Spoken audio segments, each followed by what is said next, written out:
අයිබෝන් raw Lanka global ඇකඩමිකට අපි සාදරයෙන් වලා පිළිගන්නවා. අපි බලමු 2020 MCQ පේපර් එකේ 41 ඉඳන් 50 වෙනකම් ගණන් 10 කොහොමද හැදිලා තියෙන්නේ, කොයි විදිහටද ඒක විසඳ ගන්න පුළුවන්, ඒක ඒ වගේම කොච්චර ලේසි සිද්ධාන්තද තියෙන්නේ කියලා. දැන් හැමෝම බයේ ඉන්නේ සාමාන්‍යයෙන්. අපි බලමු 41 වෙනි ගාන මොකක්ද කියලා 2020 ෆිසික්ස් පේපර් එකේ. කියනවා රූපයක් දීලා තිනවා, ඒකේ තිරස් නලයක් තියෙනවා, හරස්කඩ වර්ගඵලය විශාල වූ ජල ටැංකියකට සම්බන්ධ කරලා තිනවලු තිරස් නලයක්. ඊට පස්සේ කියනවා B හිදී නලයේ අභ්‍යන්තර හරස්කඩ වර්ගඵලය C හිදීමෙන් දෙගුණයක කියලා තියෙනවා. ඒ කියන්නේ හරස්කඩ වර්ගඵලය වෙනස් වෙලා තිනවා C වලදී B වලදී. ආරම්භයේදී D හි පිහිටා ඇති ජල කරාමය කියන T කියලා එකක් වසා තිනවලු. ඊට පස්සේ කියනවා කරාමය විවෘත කළ පසු B හි පිහිටුවා ඇති සිරස් බටය තුල ජල මට්ටමේ උස කොපමණ වේද කියලා තමයි අහන්නේ. ඊට පස්සේ කියලා තිනවා මේ ජල ප්‍රවාහය අනාකූලයි අනවරතයි කියලා උපකල්පනය කරනවා. ඒ වගේ ජලයේ දුෂ්‍රාවිතා බල නොසලකා හරින කියලාත් කියලා තියෙනවා විශේෂයෙන්. එතකොට අපෙන් මෙතන අපිට ඇත්තටම ලේසියෙන් පාවිච්චි කරන්න පුළුවන් අපි ඉගෙන ගන්න බර්නෝලි නියමය. ඒතර බර්නෝලි නියමය අපිට දාන්න පුළුවන් අවස්ථා දෙකක් සලකන්න පුළුවන්. අවස්ථා දෙකක් කියන්නේ මේ A කියන අවස්ථාවට සලකලා A C කියන අවස්ථාවයි B C කියන අවස්ථාවයි සලකුවා නම් අපිට ඒ කියන්නේ අපි මෙතන තියෙන එකයි කියන්නේ අවස්ථා තුනක සම්බන්ධයක් වෙන මේ අවස්ථා තුනේ සම්බන්ධයෙන් අපිට පුළුවන් මේ ගාන මේ H කියන එක කියන්නේ B වල මෙතන මම X කියලා දාලා තියෙනවා. ඒක කොච්චර උසක් වෙනවද කියලා විසඳ ගන්න. අපිට බර්නෝලි නියමය අපි දාන්න පුළුවන් මේ O කියන රේඛාව හරහා යන හරහා ඒ බර්නෝලි නියමය අපි ඇප්ලයි කරාන් පස්සේ අපිට ගන්න පුළුවන් මෙතන තියෙන PA කියලා PA කියන පීඩනයේ ධන භාගයයි රෝ VA වර්ගය ධන H රෝ G කියලා තියෙනවා. ඒ කියන්නේ H රෝ G කියන්නේ උස නිසා ඇති වෙන පීඩනය. එතකොට ආපහු C හි සැලකුවොත් C දී තියෙන සාමාන්‍ය පීඩනයේ C කියලා ගන්නවා, PC කියලා රැගෙන තියෙනවා. ඊට පස්සේ භාගයයි රෝ V වර්ග C චාලක ශක්තිය. ඒ වගේම මෙතන තියෙන HC රෝ G කියලා ශක්තිය. ඒතර මේ දෙක තමයි සමාන වෙන්නේ. මොකද මේ ප්‍රවාහය අනාකූලයි අනවරතයි කියලා තියෙනවා. ඒ වගේම ජලයේ දුෂ්‍රාවිතා බල නැහැ කියලා තියෙනවා. එතකොට අපිට කෙලින්ම ඇප්ලයි කරන්න පුළුවන් බර්නෝලි නියමය. එහෙම ඇප්ලයි කරාට පස්සේ මේ PA කියන එක අපි ගන්නවා ජලයේ මේ වාතයේ තියෙන පීඩනය කියලා හිතනවා. ඊට පස්සේ මෙතනදී ජලයේ චලනයක් නැහැ කියලා. එතන සලකනවාද ඒ ද්‍රව ප්‍රවාහයේ චලනයක් නැහැ කියලා හිතන්න පුළුවන් මෙතනදී. ඒ වගේම මේ HA කියලා ගත්ත එක මෙතන අපි සඳහන් කර එක H තමයි දීලා තියෙන ගානේ. ඒතර HA සමානයි H. ඊට පස්සේ ආපහු මේ C කියලා කියන්නේ මෙතන වාතයේ තියෙන පීඩනේ. PC කියන්නේ වාතයේ පීඩනේ. වාතය මගින් ඇති කර පීඩනය. ඊට පස්සේ VC කියන එක අපි දන්නේ නැහැ. මෙතනදී ජලයේ මේ කරාමය ඇරියාන් පස්සේ ජලය මෙහෙට වැටෙනවනේ. ඒ ජලයේ ප්‍රවේගයක් තියෙනවා.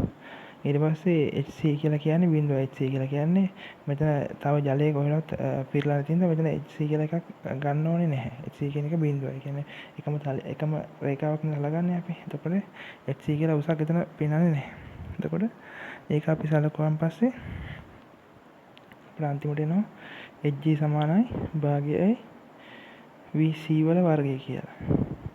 ඒ වගේ ආපහු BC ලක්ෂ වලට ඒ විදිහට අපි බර්නෝලි නියමය දාලා තිනවා. දැම්මම පස්සේ අපිට මේ දෙවෙනි සමීකරණය ගන්නවා. ඊට පස්සේ දැන් මේකේ මේ සමීකරණය බලුවාන් පස්සේ මේ VB කියලා වැඩිපුර පදයක් ඉදිරියට තියෙනවා. එතකොට ඒක අපිට අයින් කරගන්න පුළුවන්. මේක සාන්තති ප්‍රවාහ මූලධර්මය දාලා. ඒ කියන්නේ හරස්කඩ වර්ගඵලය වැඩි කිරීම, ඒ හරහා යන ද්‍රවයේ ප්‍රවේගය තවත් තැනක හරස්කඩ වර්ගඵලය වැඩි කිරීම ඒ හරහා ඒ සලකන ලද තැනදී ද්‍රවය ගමන් කරන ප්‍රවේගය කියන්නේ අතරම සාන්තතියක් ප්‍රවාහය වෙනකොට ඒ ඇතුල් වෙන සාන්තතිය එතනින්ම ඒ කියන්නේ ඒ සලකන ලද ඒ ප්‍රවාහය යන ස්කන්ධය කියන්නේ සලකන ලද ප්‍රවාහය යන ද්‍රව ස්කන්ධය එකක්.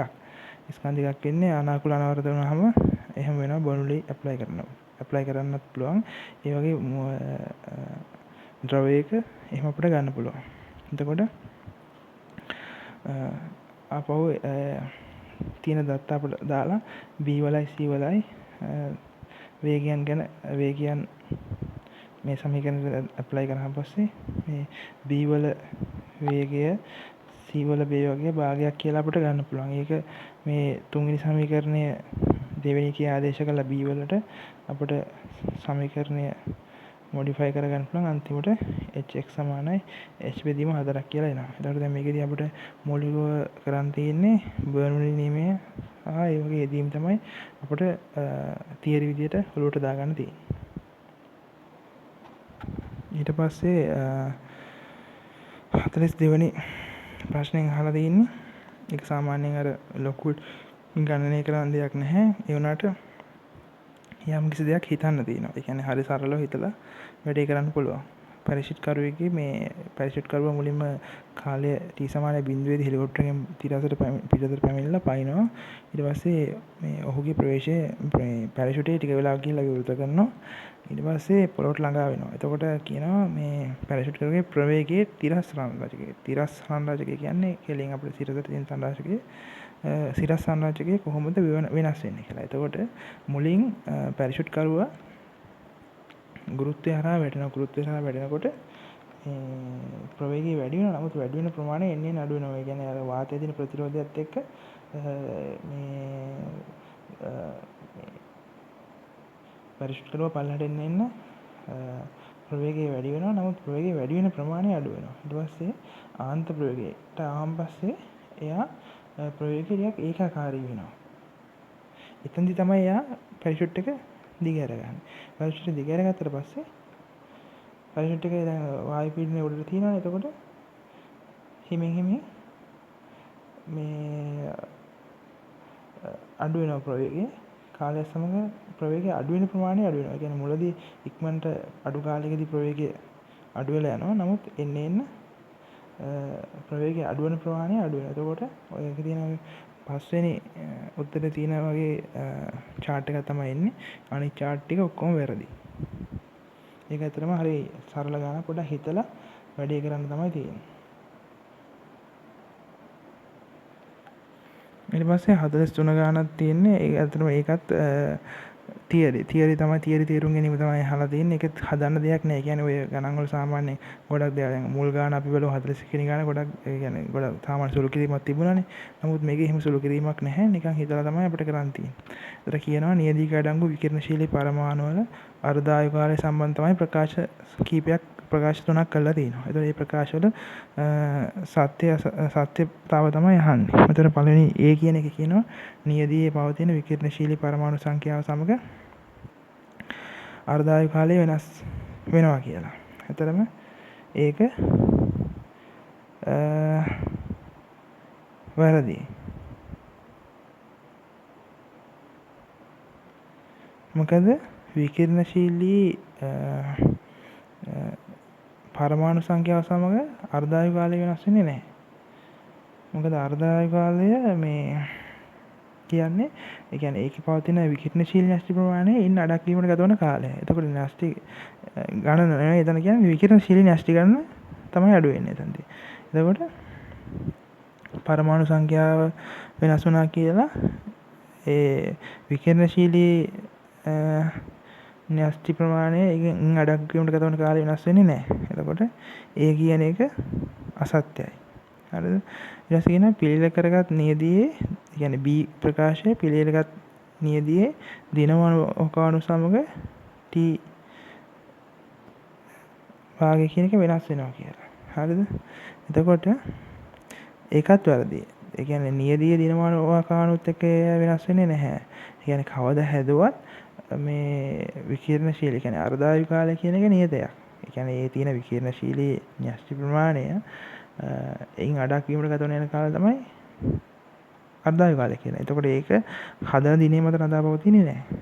එතකොට ඒක වැරදි. ඊට පස්සේ කියනවා විකිරණශීලී පරමාණු C කියන ප්‍රකාශය කියන විකිරණශීලී පරමාණු අයනීකృత වුවත් අර්ධායු කාලය වෙනස් වෙන්නේ නැහැ කියලා. ඒක ඇත්ත. මොකද අයනීකරණය වුණා කියලා න්‍යෂ්ටි වල විකිරණ ඒ කියන්නේ න්‍යෂ්ටි විකිරණශීලී න්‍යෂ්ටි ප්‍රමාණය අඩක් වීමට ගත වන කාලය වෙනස් වෙන්නේ නැහැ. ඒතර ඒවා වෙන්නේ දැන් අයනීකృత වෙනවා කියන්නේ ඉලෙක්ට්‍රෝන වල සිදුවන වෙනස් වීමනේ. ඒවා විකිරණශීලී න්‍යෂ්ටියේ තියෙන මේ ක්‍රියාකාර ඒ කියන්නේ දැන් න්‍යෂ්ටි ප්‍රමාණයේ භාගයක් වෙන එකට බලපාන්නේ නැහැ. ඒතකොට ඒක හරි. එතකොට ඔය කියන විදිහට තුන්වෙනි උත්තරේ තමයි හරි. ඒ කියන්නේ C කියන අන්තිමට අපි කිව්ව එක තමයි හරි උත්තරේ වෙන්නේ. එතකොට ඒකත් අතරම මෙතනදී අවබෝධය තමයි පරීක්ෂා කරලා තියෙන්නේ කොහොමද කියලා. එතකොට දැන් අර මේකේ ලොකු සුළු කිරීම් කිසි එකක් නැහැ. ඊට පස්සේ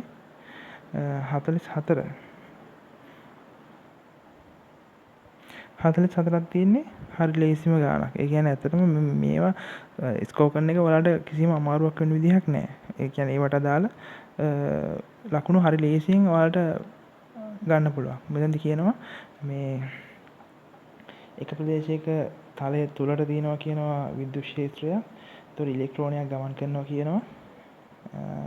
ඊට පස්සේ කියනවා ආපහු තව මෙතන තව එක ඒ ප්‍රදේශය ඒ කියන්නේ ප්‍රදේශ දෙකක් එක ප්‍රදේශ දෙක ප්‍රදේශ කියලා ප්‍රදේශ දෙකක් තියෙනවා.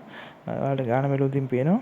එතකොට ඒකේ කොහොමද අහනවා මේ ඒ විදිහට ඉලෙක්ට්‍රෝනයක් ගමන් කරනවා නම් මේ දැන් චුම්බක ක්ෂේත්‍රය කොහොමද තියෙන්න ඕනේ කියලා එයාලා අහන්නේ. හරිද? එතකොට දැන් මේ චුම්බක විද්‍යුත් ක්ෂේත්‍රයකුත් මෙතන තියෙනවා. ඒතකොට ඉලෙක්ට්‍රෝනයක් මෙතනින් ගමන් කරනකොට ඉලෙක්ට්‍රෝනය මත බලයක් ඇති වෙනවා. ඒතර ඒ ඇති වෙන බලය ඉලෙක්ට්‍රෝනය ක්ෂේත්‍ර තියෙන පැත්තට ඇදලා ගන්නවා. එතකොට ඉලෙක්ට්‍රෝනය මත තලයෙන් ඉහළට බලයක් ඇති වෙනවා. හරිද? එතකොට ඒ කියන්නේ ඒක මේ ඉලෙක්ට්‍රෝනය මත විද්‍යුත් ක්ෂේත්‍රය නිසා තමයි ඇති වෙන්නේ. එතකොට මේක මේ විදිහට යන්න නම් චුම්බක ක්ෂේත්‍රය මගින් බලයක් ඇතුළත ඉන්න ඕනේ මේ එළියේකට සමානව ඇතුළේ පැත්තට. එහෙම නැත්නම් මෙයාට මේ හරහා ප්‍රක්ෂේපණය මේ වගේ ගමන් මාර්ගයක යන්න බෑ. එතකොට මෙයා අපි බැලුවොත් මෙතන අපිට ෆ්ලෙමින්ගේ වමන් නීතිය තමයි දාන්නේ. දැන් ඉලෙක්ට්‍රෝනයක් නෙමෙයි තියෙන්නේ. එතකොට ඉලෙක්ට්‍රෝන මේ පැත්තට යනවා කියන්නේ ධාරාව පියනවා කියලා කියන්නේ ඊට විරුද්ධ පැත්තට. එතකොට ඕකට ෆ්ලෙමින්ගේ වමන් නීතිය දානවා. ෆ්ලෙමින්ගේ වමන් නීතියේදී බලය දෙනවා මහපට ඇඟිල්ලෙන්. චුම්බක ක්ෂේත්‍රය දෙනවා මේ ඇඟිල්ලෙන්. ධාරාව දෙනවා මේ ඇඟිල්ලෙන්. එතකොට අපිට ওই ටික තියලා බලන්න පුළුවන් මොකද වෙන්න ඕනේ කියලා. එතකොට බලය තියෙන්න ඕනේ ඇතුළට. බලය ඇතුළට තියෙන්න ඕනේ. ධාරාව තියෙන්නේ මේ පැත්තට. ධාරාව කියන්නේ මේ ඇඟිල්ලනේ. ධාරාව යන්නේ අපිට ගන්න පුළුවන් බලය තියෙන්න ඕනේ ඇතුළ පැත්තට. ධාරාව යන්න ඕනේ මේ පැත්තට. එතකොට චුම්බක ක්ෂේත්‍රය කොහෙද තියෙන්නේ?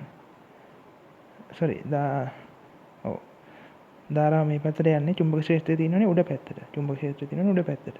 චුම්බක ක්ෂේත්‍රය අපිට එන්නේ මේ ඇඟිල්ලේ ඉන්නේ. එතකොට දබර ඇඟිල්ලෙන් තමයි චුම්බක ක්ෂේත්‍රය එන්නේ. එතකොට මේ උඩ අතට තියෙන්න ඕනේ ඒ හරියදී. එතකොට අපිට බලන්න පුළුවන් ඔය 1 2 කියන උත්තර දෙකේ විතරයි එහෙම වෙන්නේ. එතකොට ඒ උත්තර දෙකෙන් එකක් තමයි අපිට අනිවාර්යෙන් උත්තරේ වෙන්නේ. ඊට පස්සේ දෙවෙනි අවස්ථාවේදී අංශුව ගමන් කරන්නේ නිකන් වෘත්තාකාර මාර්ගයක. මෙතන වෘත්තාකාර මාර්ගයක් ඇඳලා තියෙනවා ඒකේ.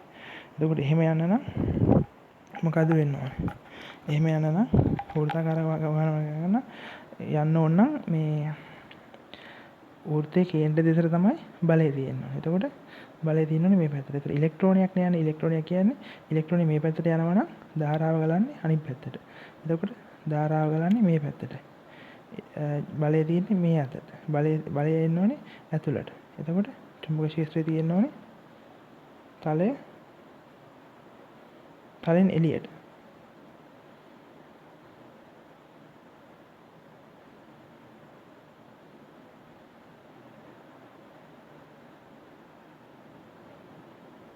ඔව් එතකොට උත්තරේ 2. තලෙන් එළියට තමයි තියෙන්න ඕනේ. මේ අපි එක එතන සඳහන් කරලා දිනවා කොහොමද මොනවද වෙන්න ඕන අවශ්‍යතාව ටික කියලා අපි මෙතන සඳහන් කරලා දිනවා. ඔයගලන්ට ඒක තේරෙනවා. මේ චුම්බක ක්ෂේත්‍රය තියෙන්න ඕනේ එළියට කියලා. කියන්නේ ඉලෙක්ට්‍රෝන මේ පැත්තට යනවා ධාරාව ගලන මේ පැත්තට. චලිතය වෙන්න ඕනේ ඇතුළ පැත්තට. චලිතය කියන්නේ ඡේද දෙසටනේ තියෙන්න ඕනේ. එතකොට කොහොමද වෙන්න ඕනේ කියලා අපි මෙතනදී ලස්සනට ඒක පැහැදිලි කරලා දිනවා. මේ ගානත් එක්ක. ඔයාලට ඒක බැලුවාම අවබෝධ කරගන්න පුළුවන්. මෙතන අර පොයින්ට් එක තමයි ඉලෙක්ට්‍රෝනේ. ඒතකොට එතන අපි ධාරාව ගලන දිශාව වරද්දාගත්තොත් ඔතන එන උත්තරේ වෙනස් වෙනවා. ඒක තමයි මෙතන තියෙන අර වැදගත් පොයින්ට් එක.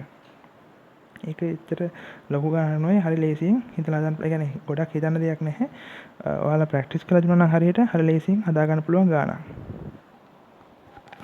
45 කියන ප්‍රශ්නෙත් ඒ වගේ ලේසි ගානක් තියෙන්නේ. ඒකෙදි කේශික නලයක තියෙන කේශික උද්ගමනය කේශික ජලය නගින උස තමයි මේ අහලා තියෙන්නේ.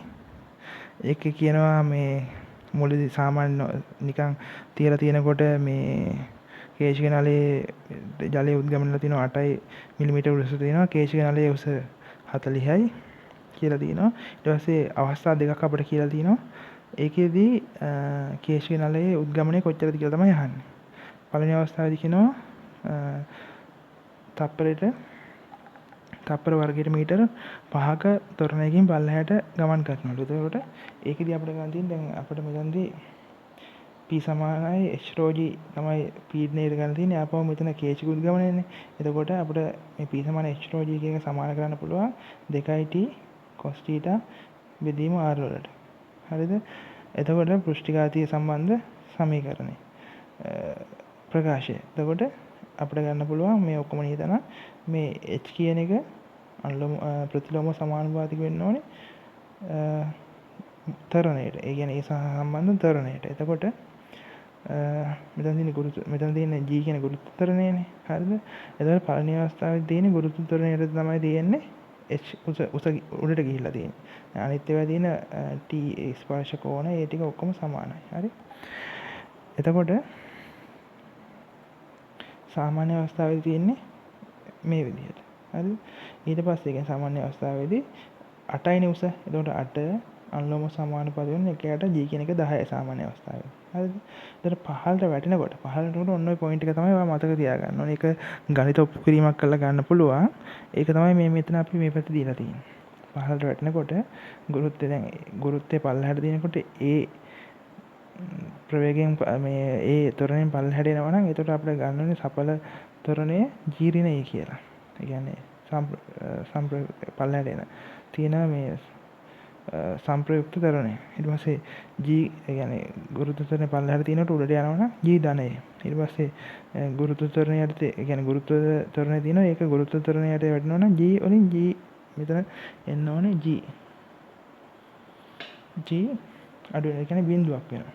ඒ කියන්නේ ගුරුත්ව ත්වරණය වැටෙන වස්තුවක මේ ත්වරණය බිඳුවක් වෙනවා. ඒ කියන්නේ ඒ හා සම්බන්ධව බැඳිලා තියෙනවා. ඒකට අපිට ප්‍රකාශ පළවෙනි අවස්ථාවේ මෙහෙමයි.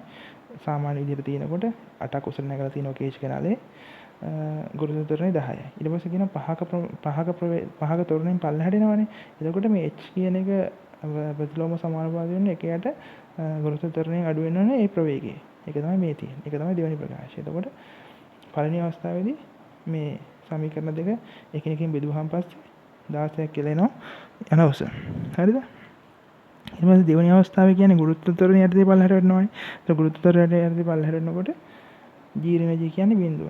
එතකොට එකයට බිඳුවයි කියලා කියන්නේ අනන්තයක්. අනන්තය කියලා කිව්වහම පස්සේ ඒ අවස්ථාවේදී සම්පූර්ණ නලයම ජලයෙන් පිරෙනවා. ඒ කියන්නේ ඒ අවස්ථාවේදී මේ තියෙන්නේ ගුරුත්වය යටතේ වැටෙනකොට මේකේ අන්තර් අනුක බල විතරයි. ඒ කියන්නේ අර ගුරුත්වය ඒ කියන්නේ වෙනම මේ ගුරුත්වයේ බලපෑමක් නැහැ අණු වලට. එතකොට එයාට පුළුවන් සම්පූර්ණ නලයෙන් පුරව ගන්න. කියන්නේ මෙතන අනන්තය කියන නලයෙන් පුරව ගන්න පුළුවන්. ඒක තමයි ඒකේ තියෙන පොයින්ට් එක. ඉතින් මේකෙත් ඇත්තටම දෙයක් නැහැ. සරල තියරියක් තමයි යාලා පරීක්ෂා කරලා තියෙන්නේ. හැබැයි මේක ඔයාලා ඔළුවට හොඳට දාගන්න ඕනේ. මේ වගේ ගණන් අහන්න පුළුවන්. මෙන්න මේ පොයින්ට් එකත් එක්ක එන ගණන් ටික අහන්න පුළුවන්. මේකෙන්ද ඔයාලා හොඳට ප්‍රැක්ටිස් කරලා තියාගන්න. 46 ප්‍රශ්නේ. 46 ප්‍රශ්නෙත් ඇත්තටම ඇති දෙයක් නැහැ. ඒකේ තියෙන්නේ සත්‍ය ප්‍රසාරණතාවය තමයි අහලා තියෙන්නේ. සත්‍ය ප්‍රසාරණය කියලා කියන්නේ මේ දෘශ්‍ය පරිමාණ ප්‍රසාරණය ප්ලස් බඳුනේ පරිමාණ ප්‍රසාරණය. එතකොට මේකෙදි අර ද්‍රව්‍ය මේ කියන්නේ භාජනයේ තියෙන පරිමාණ ප්‍රසාරණය නොසලකා හැරලා තියෙනවා. එතකොට නොසලකා හැරලා තමයි අපි මේක ගණන් හදන්න ගන්නෙ. එතකොට කියනවා කොහොමද තියෙන්නේ තත්ත්වය. ඒ කියන්නේ ඔයාලට ගාන කිව්වම තේරෙනවා. එක ඒ කියන්නේ U නලයක් තියෙනවා. ඒ නල දෙකක් තියෙනවා. නල දෙකේ මැදින් කේශික නලයක් සම්බන්ධ කරලා තියෙනවා. සම්බන්ධ කරලා දරුවකින් පුරවලා තිනවා.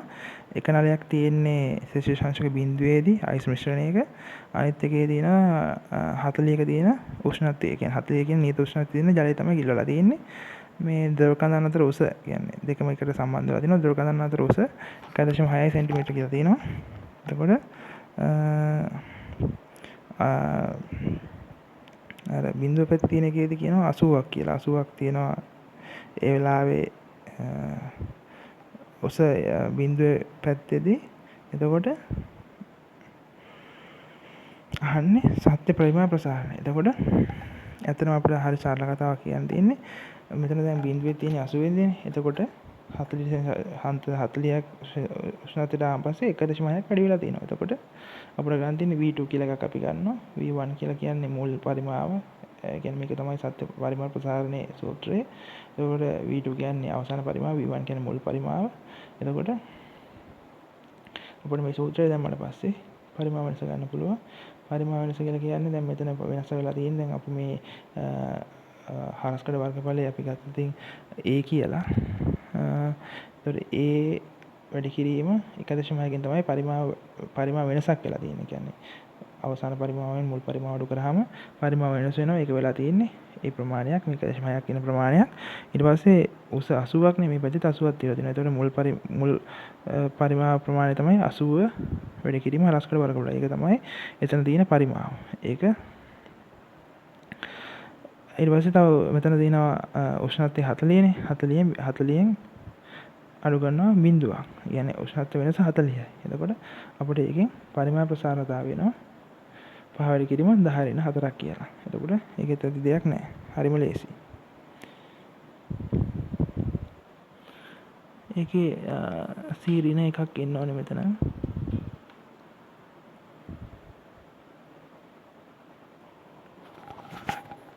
ඊට පස්සේ බලමු අපි 47 කියන ගාන. මේ ගාන නම් මීට කලිනුත් ඔය ඔයාලා පේපර් හරියට කරලා දෙනවා. කියන්නේ පාස් පේපර් හරියට කරන මිනිස්සුන්ට අනිවාර්යෙන් ඔය වගේ ඔය සමාන ගානක් හම්බෙලා තියෙන්නම ඕනේ. මෙතන ධාරා විද්‍යාවේ තියෙන සමග ප්‍රතිරෝධ වල යෙදීම් තමයි තියෙන්නේ. ඒක ඇත්තටම හරි ලේසි කරපු කෙනෙකුට. ඒතර ඒක තියෙන්නේ පොඩි තියරියක් තමයි ඒක තියෙන්නේ. ඒක ලොකු ගණනය කිරීම නෑ. ඇත්තටම මේ වගේ ගානකට විනාඩියක් යන්නේත් නෑ. ඒතර දැන් ඇත්තටම ගොඩ දෙනෙක් ඉඳන් ඉන්නෝනේ අන්තිම ගණන් වලට ගොඩක් වෙලාව යන්නේ කියලා. ඇත්තටම අන්තිම ගණන් වලට ගොඩක් වෙලාව ගිහිලා නෑ. ගොඩක් සරලව කරගන්න පුළුවන් විදිහට තමයි දීලා තියෙන්නේ. අර පොඩ හිතන එක තමයි කරන්න ඕනේ. ඒ හිතන ස්කිල් එක ඔයාලා හිමින් ප්‍රැක්ටිස් කරගන්න ඕනේ. ඒතර අපිට දැන් මේ අනන්ත මේ වගේ දීලා තියෙනවා මේ ඉනිමම් ප්‍රතිරෝධයක්. ඉනිමම් ප්‍රතිරෝධක ජාලයක් දීලා තියෙනවා 1 ඕම් වන.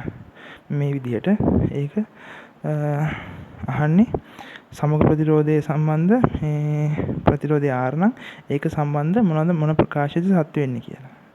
එතකොට ඔයාලට මේ එකෙන් එක පාර්ට් එකක් අරගෙන කල්ලා අරගෙන සොලු කරන්න පුළුවන්. ඒතර මේක ඔක්කොම තියෙන්නේ මේ ටික ඔක්කොම ගත්තාම පස්සේ මේ ටික ඔක්කොම තියෙන්නේ ශ්‍රේණිගතව ගත්තාම මෙතන 3ක් එනවා. 3ක් ආවන් පස්සේ සමග ප්‍රතිරෝධය ආපහු මෙතන ඉන්නේ එකනේ. ඒතර එක ගාම මේ දෙක සමාන්තරගතයි. ඒතර ඔයාලා පොයින්ට් එක තමයි මෙන්න මේක. සමාන්තරගතව තියෙන ප්‍රතිරෝධ දෙකක සමග ප්‍රතිරෝධය ගත්තාම ඒක සමාන්තරගතව තියෙන කුඩාම ප්‍රතිරෝධය තියෙනවනේ. ඒ අගයටත් වඩා කුඩායි. ඔන්න ඔක තමයි පොයින්ට් එක. හරි. එතන මෙතන එන මේ දෙකම ගත්තාම සමග ප්‍රතිරෝධාගය එකට වඩා කුඩායි. හරිද? ආපහු එතන මේකට වඩා කුඩා ගියා තමයි මෙතන එන්නේ. එතකොට ආපහු මේ ටිකම සැලකුවාන් පස්සේ මේක මේක තියෙන එකට වඩා කුඩා ගියක්. හරිද? එතකොට මේක තියෙනවා එකක්, මේක තියෙනවා එකක්. එතකොට දෙකයි ටිකකුයි. හරිද? ඊට පස්සේ ඒක 3ට වඩා අඩුයි. ඊට පස්සේ ඒකයි මෙතනත් එක්ක කම්පෙයාර් කරාම ඒ ටිකත් එකට වඩා අඩුයි. හරිද? ඒ මෙතන තියෙන එකක්නේ. මේ තියෙන එක. හරිද? එතකොට 1 2 ටිකයි. එතකොට මුළු ප්‍රතිරෝධය අපිට කියන්න පුළුවන් 2 ඕම් ප්ලස් වලට කුඩා ප්‍රමාණයක් එකතු වෙනවා කියලා. එතකොට ඔක තියෙනවා ප්‍රකාශ කිහිපයක්. ඒකෙදි ඔය මුල් ප්‍රකාශ ඔක්කොම වැරදි. අන්තිම ප්‍රකාශය අපිට ගන්න පුළුවන්. 5 කියන ප්‍රකාශය අපිට සලකන්න පුළුවන්. 5 කියන එකේදී කියනවා සමග ප්‍රතිරෝධ 2 ඕම්ට වඩා වැඩිලු. ඒ කතාව හරිනේ. මෙතන මේ 2 කියන්නේ 2යි 2ට වඩා 2යි ටිකක් තියෙනවා. 2ට වඩා වැඩි. නමුත් 3ට වඩා අඩුයි. හරිනේ. 2යි ටිකයි තියෙන්නේ. ඒ කතාව තමයි මෙතන කියන්නේ. ඒ කියන්නේ මේක හරි ලේසියෙන් හදන්න පුළුවන් ප්‍රශ්නයක්. හිතලා ගහන්න පුළුවන් ප්‍රශ්නයක්. ඒ ස්කිල් එක ඔයාලා හදාගන්න ඕනේ. ඒ කියන්නේ දැන් ඔයාලට දැන් තේරෙන්නේ නැත්නම් මේක එකපාරටම ඔහොම ටික ටික හිතන්න ඕනේ. හිතලා ওই ස්කිල් එක ඔයාලා ප්‍රැක්ටිස් කරගන්න ඕනේ. ඊට පස්සේ අපි ආ 48 වන ගානට ඒක නම් ටිකක් පොඩි සුළු කිරීමක්, ඒ කියන්නේ ඒකේ පොඩි සුළු කිරීමක් තියෙනවා. ඒවට හරිම ලේසි ගානක්. ඔයාලා මේකේ තියෙන මේ ගුරුත්ව ක්ෂේත්‍රය, ඒ කියන්නේ අංශු 3ක්, එම් ස්කන්ධයෙන් වෙන අංශු 3ක්, මේ තරු 3ක් ගැන තමයි කියලා දෙන්නේ. තරු 3ක් සම්පාද ත්‍රිකෝණයේ ශීර්ෂ මත පිහිටා ඇති විදිහට තියෙනවලු. ඊට පස්සේ කියනවා මේ ත්‍රිකෝණයක් ඇඳලා ඒ කේන්ද්‍රය වටා, ඒ කියන්නේ මෙන්න මේ ත්‍රිකෝණයේ කේන්ද්‍රය වටා තරු අතර ආරම්භක දුර නොවෙනස්ව පවත්වා ගනිමින්, මේ ආරම්භක දුර නොවෙනස්, ඒ කියන්නේ මේ මෙහෙම තියෙන ඒ කියන්නේ මේ දුරවල් වෙනස් වෙන්නේ නැහැ. මේ ඒ කියන එක නියතයක්. මේ දේවල් මේ අංශු අතර තියෙන දුරවල් වෙනස් වෙන්නේ නැතු, අංශු නෙවෙයි තරු අතර තියෙන දුර වෙනස් නොවි එයාලා භ්‍රමණය වෙනවලු. වෘත්තාකාර ප්‍රතේක චලනය වෙනවලු. හරිද? එතකොට අහන්නේ ගුරුත්වාකර්ෂණ බල පමණක් තරු අතරේ තියෙනවලු. එතකොට ඔයාලට හරිම ලේසි ගුරුත්වාකර්ෂණ ක්ෂේත්‍ර ගැන තමයි මෙතන අහලා තියෙන්නේ. මෙතන තියෙන පොඩි කතා තව දෙකක් තියෙනවා ගුරුත්වාකර්ෂණ ක්ෂේත්‍රය වලට එහා ගිය දෙක. ඒක තමයි මේ සංප්‍රයුක්ත බල කොහොමද ඇති වෙන්නේ කියලා. එතන මේ ස්කන්ධ දෙක, මේ තරු දෙක අතර ඇති වෙන ගුරුත්වජ බලය G කියලා ගත්ත ගුරුත්ව ක්ෂේත්‍රය G කියලා ගත්තොත් මේ දෙක අතර ඇති වෙන ගුරුත්ව ක්ෂේත්‍රය G කියලා ගත්තොත් මේ දෙකම සමානයි. මොකද මේ ස්කන්ධ සමානයි. එතකොට ඇති වෙන ගුරුත්ව ක්ෂේත්‍ර සමානයි. එතකොට මේ දෙන්නගේ සංප්‍රයුක්තයක් තමයි කේන්ද්‍ර දෙසට එන්නේ. කියන්නේ මෙයා මෙහෙට විභජනය වෙන්න ඕනේ. මේ G1 කියන එකනත් මෙහෙට විභජනය වුණාම මේ ගුරුත්ව ක්ෂේත්‍රය, මේ ගුරුත්ව බලය, ගුරුත්ව ක්ෂේත්‍රය මේ පැත්තට සලකලා, ඒ කියන්නේ ගුරුත්ව ක්ෂේත්‍රය මේ පැත්තට කොම්පොනන්ට් එකක් තමයි සලකන්නේ. එන්නේ මේ කේන්ද්‍ර දැන් ওই වගේ වෘත්තයක භ්‍රමණය වෙන්න කේන්ද්‍ර අභිසාරී බලයක් තියෙනවානේ. ඒතර අභිසාරී බලය චුම්බක ක්ෂේත්‍රයෙන් තමයි මේ විද්‍යුත් ක්ෂේත්‍රයෙන් ගුරුත්ව ක්ෂේත්‍රයෙන් තමයි ඇවිල්ලා තියෙන්නේ. හරි? එතකොට අපිට ගන්න පුළුවන් මේකේ මේ කේන්ද්‍ර දිශාවට දින ගුරුත්ව ක්ෂේත්‍රය ගන්න පුළුවන්. ඒක ගත්තාන් පස්සේ අපිට එනවා G කියන්නේ 2G cos 30ක් කියලා. මේ දෙක විභජනය කරාන් පස්සේ එතකොට මේකේ R කියන එක ප්‍රශ්නයක් අපිට අරය දන්නේ නැහැ. නමුත් මේ A කියලා අපිට දීලා තියෙනවා. ඒ A කියන එක අපිට පොඩි ත්‍රිකෝණමිතියේ මේ ත්‍රිකෝණයක් සලකලා ත්‍රිකෝණමිතිය දැම්මම පස්සේ මේ R කියන එක මේ පැත්තට විභජනය කරාන් පස්සේ R කියන එක මේක R නම් ඒක R පල්ලෙහාට විභජනය කරාට පස්සේ R cos 30ක් වෙනවා. අපෝ මේකලත් R cos 30ක් වෙනවා. එතකොට අපිට මේ A කියන දුර දෙක වැඩි කිරීම R cos 30ක් කියලා ලියා ගන්න පුළුවන්. හරිද? ඒකෙන් අපිට R වලට අගයක් ගන්න පුළුවන් මේ තියෙන අගයන් වලින්. ඒ කියන්නේ අපි දැන් අනිවාර්යෙන් මොනවා හරි ගාණක් හදනකොට ඒක අපිට දීලා තියෙන සංකේත තියෙනවානේ. ඒවා හරහා අනිත් නොදන්න ඒවා ලියා ගන්න ඕනේ. ඒක ගැටලු විසඳීමට ඕන වෙන පියවරක්. ඊට පස්සේ අතර බලය හොයනවා අපි. බලය හොයුවාට පස්සේ බලය හොයලා මේ අපිට ඊට පස්සේ අර්ථ දක්වන්න පුළුවන් කේන්ද්‍ර දෙසට බලය කොච්චරද කියලා. ඊට පස්සේ අහන්නේ ආවර්ත කාලය. ඒතර ආවර්ත කාලය අපිට මෙතන දැන් මේ m සමාන මේ අතර දින මේ කියන්නේ වෘත්තාකාර පතයක යනකොට තියෙන කේන්ද්‍ර අභිසාරී බලයත් එක්ක අපිට ලියා ගන්න පුළුවන් ප්‍රකාශයක් m r ඔමෙගා වර්ගය කියලා ලියා ගන්න පුළුවන් ප්‍රකාශය. එතකොට ඔමෙගා වර්ගය කියලා අපිට ගන්න පුළුවන් 2.5 කියන කෝණයක් යන තියෙන කාලය තමයි ඔමෙගා කියලා ගන්න. එතකොට ඔමෙගා වර්ගය කියලා ගන්න පුළුවන්. එතකොට තියෙන mr ඔමෙගා වර්ගය. එතකොට මේ mr ඔමෙගා වර්ගය කියන එක සමාන වෙනවා තියෙන ගුරුත්ව ක්ෂේත්‍රය සමාන වෙනවා.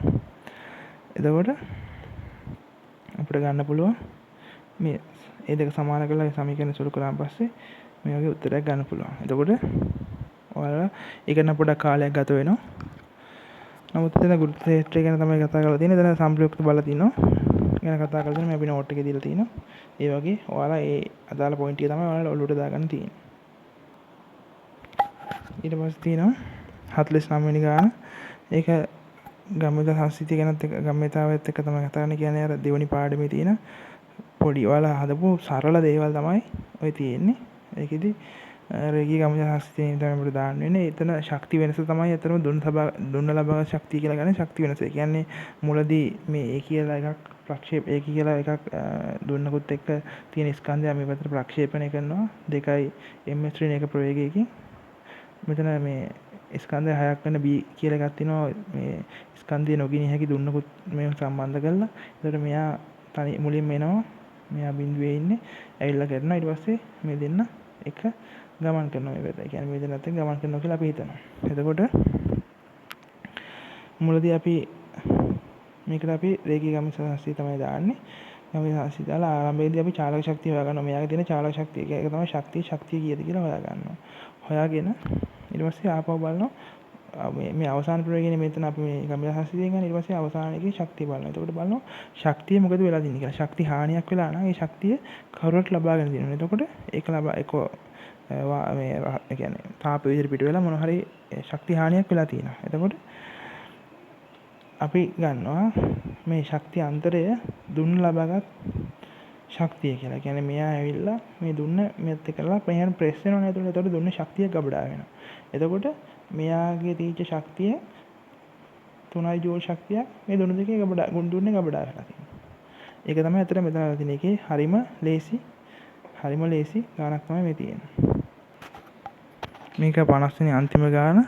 ඒකත් අමාරුයි කියලා කියන දෙයක් නැහැ. ඒකත් ලේසි ගානක්. අර පොඩ්ඩක් ඔළුවෙන් හිතන්න තමයි තියෙන්නේ. එතන තාඩු වගේක් තියෙනවා. තාඩු අතර තාඩු සම්බන්ධ කරලා තියෙනවා මේ යම්කිසි පරතරයක් තියලා අහන්නේ සමග ධාරණාව. එතකොට සමග ධාරණාව අපිට ගන්න පුළුවන්. අපිට මේ තියෙන රූප සටහන අපි අරගෙන ඒක අපිට කන්වර්ට් කරගන්න පුළුවන් ධාරිත්‍රක තියෙන සටහනක් විදිහට. ඒ සටහන කන්වර්ට් කරගත්තට පස්සේ අපිට ලේසියෙන් මේ විදිහට කන්වර්ට් කරගන්න පුළුවන්. මේ කන්වර්ට් කරගන්න විදිහ තමයි දීලා තියෙන්නේ. මේ P කියන එකක් තියෙනවා. ඒක S වලට සම්බන්ධයි. ඊට පස්සේ මේක මේ හදලා තියෙන දීඝ ක්‍රමයට වඩා ලේසි ක්‍රමයකුත් තියෙනවා. මෙන්න මේ දෙකේදීම අර ළඟ තියෙන දෙක සමාන්තරගතයි එහෙම කියලා හදන්න පුළුවන් ක්‍රමයකුත් තියෙනවා. ඒක ඔයාලගේ අර ඒ කියන්නේ ඕක සම්බන්ධ ධාරිත්‍රක සම්බන්ධ ඔයාලගේ අත්දැකීම් වැඩි වෙන ඔයාලට නිකම්ම ඔය මොකද්ද කියන එක ඔයාලගේ ඔළුවට යනවා. ඉතින් මේ අපි තියරිත් මේ පැත්තේ දීලා තිනවා. ඔයාලත් ඒ වගේ තියරි ගැනත් සැලකිලිමත් වෙන්න ඕනේ. කොයි වෙලාවටද දෙන්නේ මොන විදිහටද දෙන්නේ ඒවා තියෙන කන්ඩිෂන් මොනවද ඒ ගැන ඔයාලා සම්පූර්ණ දැනුවත් වෙන්න ඕනේ යන්න ඉස්සෙල්ලා. ඒ කියන්නේ ඒක හරිම ඉන්ටරෙස්ටිං. ඔයාලා ඒකත් එක්ක ප්‍රැක්ටිස් කරනකොට ඒක ඔයාලා නිකම්ම ඔළුවට යනවා. ඒක රූපය අපි කන්වර්ට් කරගන්නවා ධාරිත්‍රක පද්ධතියකට. පද්ධතියට කන්වර්ට් කරගන්නේ දැන් මේ P කියලා එකක් තියෙනවානේ. දැන් මේ X කියන මේ එක ගත්තාම පස්සේ ඒක මේ පැත්තට සම්බන්ධයි මේ පැත්තට සම්බන්ධයි. එතකොට මේ X කියන එක සම්බන්ධ කරලා අපි මේ වගේ අඳ ගන්න පුළුවන් අපිට මේ තාඩු දෙකක් තියෙනවා කියලා නිකන් අපිට දලා දහසක් අරගෙන ඊපස්සේ P කියලා එකක් සම්බන්ධ වෙලා තියෙනවා මේකට.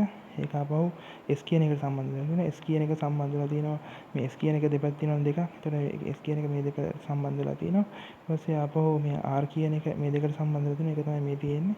හන්දාන් පස්සේ මෙන්න මේ වගේ සර්කිට් එකක් තමයි එන්නේ. ඒ සර්කිට් එක අපි සිම්ප්ලිෆයි කරලා කියන්නේ මේක මෙහෙට ගෙනියලා හන්දාන් පස්සේ මේ වගේ සිම්ප්ලිෆයිඩ් වෙනවා තව දුරටත්.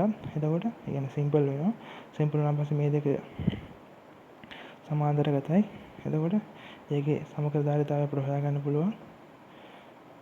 ඊට පස්සේ මේ තියෙන සමකරධාරිතාවය 2c බෙදීම 3ක් කියලා. ඊට පස්සේ මේ දෙන්න ගන්න පුළුවන්. මේ දෙන්න ගත්තාන් පස්සේ 5c බෙදීම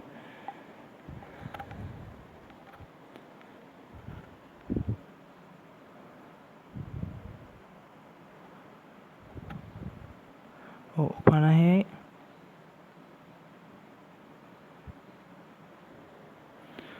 මේ දෙන්න සමාන්තරගතයි. එතකොට ඒ දෙන්න සමාන්තරගත වුණාන් පස්සේ සමක ප්‍රතිරෝධය 2c කියලා එනවා. 2c කියන එකයි ආපහු c කියලා එකයි ශ්‍රේණිගතයි. ශ්‍රේණිගත ඒක ප්‍රතිරෝධය තමයි මේ සමක ධාරිතාවය තමයි මේ තියෙන්නේ. එතකොට ඒකෙන් එනවා 2c බෙදීම 3ක් කියලා. මට අර ඉස්සෙල්ලා පොඩ්ඩක් ඒක පැටළුණා.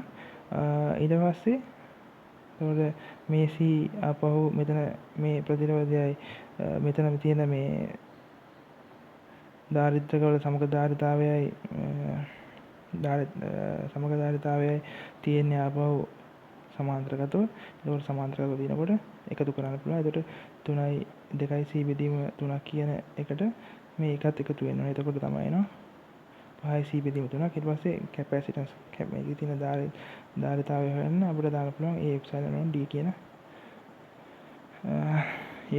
මේක c කියන එක සමානයි a epsilon d කියලා දැම්මම පස්සේ මේ ගැටලුව නිකම්ම විසඳන්න පුළුවන්. දැන් ඔයාලට තේරෙනවා ඇත්තටම මේ බහුවර්ණ ප්‍රශ්න පත්‍රයේ ඇති දෙයක් නැහැ. හරි ලේසියට ඔයාලට විසඳ ගන්න පුළුවන්. දැන් මේ මම කරේ 41 ඉඳන් 50 වෙනකම් ප්‍රශ්න ටික. ඒ ප්‍රශ්න ටික ඔයාලට බැලුවම තේරෙනවා ඔයාලට දැන් මට මේක විස්තර කරන්න හින්දා මෙච්චර වෙලාව ගියේ. එහෙම නැත්නම් ඔයාලට ඕක විනාඩි 10ක් 15ක් යනකොට 10ක් වුණා උපරිම විනාඩි 20ක් යයි.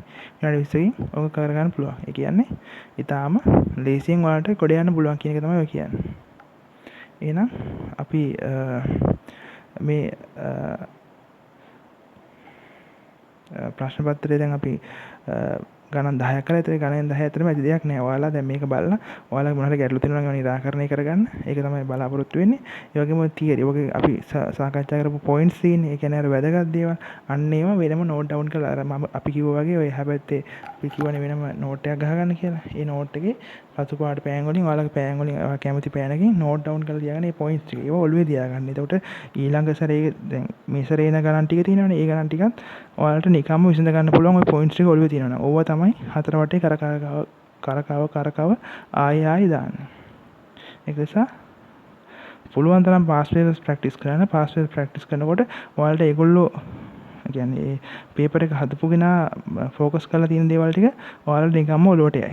ඒ ටික ඔයාලා දන්නවා කියන්නේ පේපර් එකක් ඇති දෙයක් නෑ. බය වෙන්න දෙයක්වත් නෑ. හරි ලස්සනට ගොඩ දාන්න පුළුවන්. ඒක අපි ගැරන්ටි එකක් දෙන්න පුළුවන්. ඔයාලා මේ ටෙක්නික් එක දන්නවා නම් ඔයාලට කිසිම ගැටලුවක් නැතුව උපරිම MCQ ප්‍රමාණයක් ගොඩ දා ගන්න පුළුවන් කියලා.